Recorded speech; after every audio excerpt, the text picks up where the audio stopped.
मैं मेजर ए के कुलश्रेष्ठ आप सभी बच्चों का पढ़ाकू पाठशाला में स्वागत करता हूँ। बालकों, हम स्ट्रक्चर्स के ही क्रम में आज कंडीशनल सेंटेंसेस का अध्ययन करेंगे। बच्चे शर्त वाले वाक्यों में प्राय अनुवाद करते समय गलतियाँ कर देते हैं। अतः आज पूरी कंडीशनल सेंटेंसेस की अनुवाद करने की तरीका को बालकों को अच्छी तरह से समझ लेना चाहिए। बालकों, कंडीशनल सेंटेंसेस यानी कि शर्त वाले वाक्य 3 प्रकार के होते हैं, या यूँ कहिए शर्त 3 प्रकार की होती हैं। नंबर 1, वर्तमान शर्त। ऐसे वाक्यों में शर्त का समय जारी रहता है। आपके पास दोनों हाथों में लड्डू हैं, आप पे समय है, आप उस शर्त को पूरा कर सकते हैं। वर्तमान शर्त के वाक्यों में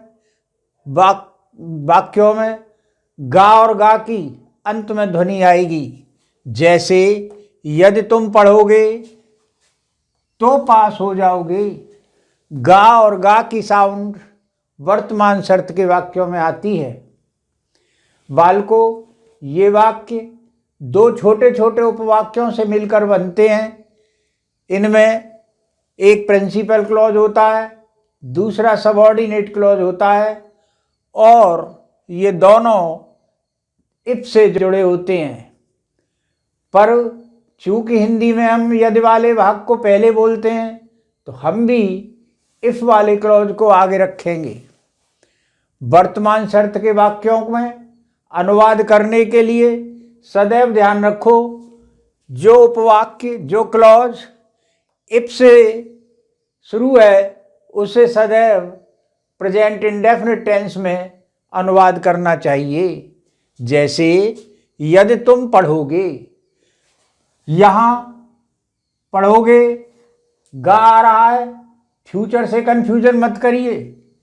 वर्तमान शर्त में इफ वाले क्लॉज का भाग जो है वो प्रेजेंट इंडेफिनिट से बनेगा।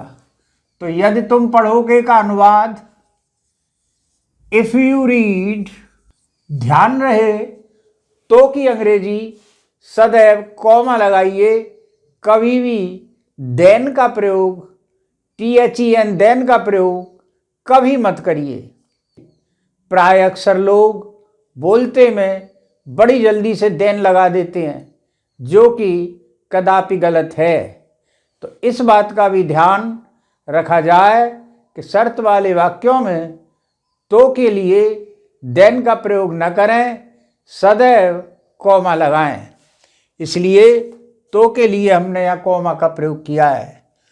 तुम पास हो जाओगे, इसे फ्यूचर इंडेफिनिट से बनाओ। तुम पास हो जाओगे, future indefinite, you will pass. बच्चे सदैव ध्यान रखें कि गा और गा की साउंड दोनों उपवाक्यों में आ रही है। तुम पढ़ोगे, तुम पास हो जाओगे, दोनों वाक्यों में गा और गा की साउंड है। तो डबल फ्यूचर का इस्तेमाल कभी मत करिए। अंग्रेजी में कभी भी 2 उपवाक्यों में लगातार फ्यूचर इंडेफिनिट का प्रयोग कभी नहीं होता। इसलिए पहला इफ वाला क्लॉज प्रेजेंट इंडेफिनिट में और दूसरे क्लॉज को फ्यूचर इंडेफिनिट में बनाएंगे। अगर इफ वाले क्लॉज को फ्यूचर इंडेफिनिट से दिया है, तो दूसरे प्रिंसिपल क्लॉज को फिर प्रेजेंट इंडेफिनिट में करेंगे, परंतु डबल फ्यूचर का इस्तेमाल कभी नहीं होगा। 1-2 वाक्य वर्तमान शर्त का मुँह जबानी सुनो। यदि तुम खेलोगे तो बीमार नहीं पड़ोगे।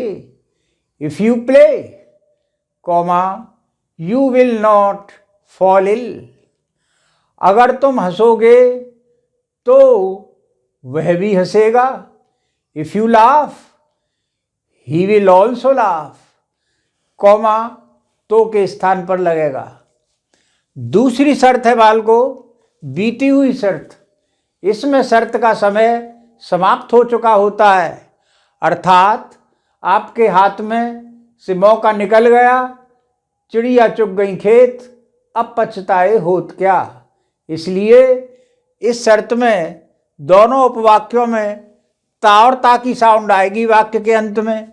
यदि तुम पढ़ते तो पास हो जाते, तुम पढ़े ही नहीं, फेल हो गए, शर्त का समय समाप्त, आप पढ़े ही नहीं, शर्त बीत गई। तो वहां पर इफ वाले उपवाक्य को पास्ट परफेक्ट से यानी हैड के साथ वर्ब की थर्ड फॉर्म लगाकर और दूसरे प्रिंसिपल क्लॉज में वुड हैव के साथ वर्ब की थर्ड फॉर्म लगाइए। तो इस वाक्य का अनुवाद क्या होगा? यदि तुम पढ़ते, इसे पास्ट परफेक्ट से बनाओ। If you had read, verb की third form. If you had read, तो तुम पास हो जाते। यू वुड हैव के साथ वर्ब की third form, you would have passed. Would have के साथ वर्ब की थर्ड फॉर्म का प्रयोग किया जाएगा। एक आध वाक्य और मुंह जबानी सुने। यदि तुम मुझे 100 रुपये दे देते तो मैं छाता खरीद लाता। If you had given me 100 rupees I would have bought an umbrella. अगर तुम मुझे पुस्तक दे देते तो मैं परीक्षा में पास हो जाता, सफल हो जाता। If you had given me book I would have succeeded या I would have passed in the examination. तो बीती हुई शर्त में स्पष्ट हो गया, ता और ता की साउंड आएगी इफ वाले क्लॉज को पास्ट परफेक्ट से। तो की अंग्रेजी सदैव शर्त वाले वाक्यों में मैं बता चुका हूं, कॉमा देन का प्रयोग कभी नहीं। और दूसरा प्रिंसिपल क्लॉज वुड हैव के साथ वर्ब की थर्ड फॉर्म को प्रयोग करना है। बाल को कभी कभी हम इफ के बजाय हेड को आगे लाकर भी इसमें इफ को न लगाएं, हेड को लगा दें तो भी अनुवाद हो जाता। हैड यू रेड तो यू वुड हैव पास्ड। अब आइए तीसरी शर्त। ये झूठी शर्त होती है, ये कभी पूरी नहीं होती, या कहिए कोरी कल्पना मात्र होती है। इसमें ध्यान रहे, इफ वाले क्लॉज का जो अनुवाद होगा उसमें होना के लिए वर का प्रयोग करें, रखने का भाव हो तो हेड का प्रयोग करें। और दूसरा वाला जो प्रिंसिपल क्लॉज है मेन, उसमें वुड के साथ वर्ब की फर्स्ट फॉर्म। ऊपर बीती हुई शर्त में वुड हैव के साथ वर्ब की थर्ड फॉर्म थी, लेकिन कोरी कल्पना वाले वाक्य में वुड के साथ वर्ब की फर्स्ट फॉर्म लगेगी। ये बच्चे अच्छी तरह से समझ लें। यहां यदि मैं राजा हूं होना है, वर का प्रयोग होगा, चाहे कोई भी सब्जेक्ट क्यों ना हो। सिंगुलर सब्जेक्ट भी हो तब भी वर लगेगा। यहां पर अंग्रेजी का वो वाला नियम फेल हो जाता है कि सिंगुलर सब्जेक्ट के साथ वाज का प्रयोग होता है, लेकिन यहां सदैव सब्जेक्ट चाहे आई है, चाहे ही है, चाहे यू है, या कोई भी सब्जेक्ट है, वर का ही प्रयोग होगा। और रखने के लिए हेड का प्रयोग कर लेंगे। जैसे मेरे पंख हों तो मैं उड़ूं, रखने का भाव हो तो हेड कर लीजिए। और प्रिंसिपल क्लॉज को वुड के साथ वर्ब की फर्स्ट फॉर्म से अनुवाद करिए। जैसे यदि मैं राजा हूं, if I were a king, if I were a king, अगर मैं राजा हूं या होता। तो की अंग्रेजी में बता चुका हूं, शर्त वाले वाक्यों में कभी भी देन मत बोलिए, अक्सर लोग गलती कर देते हैं। कॉमा लगेगा।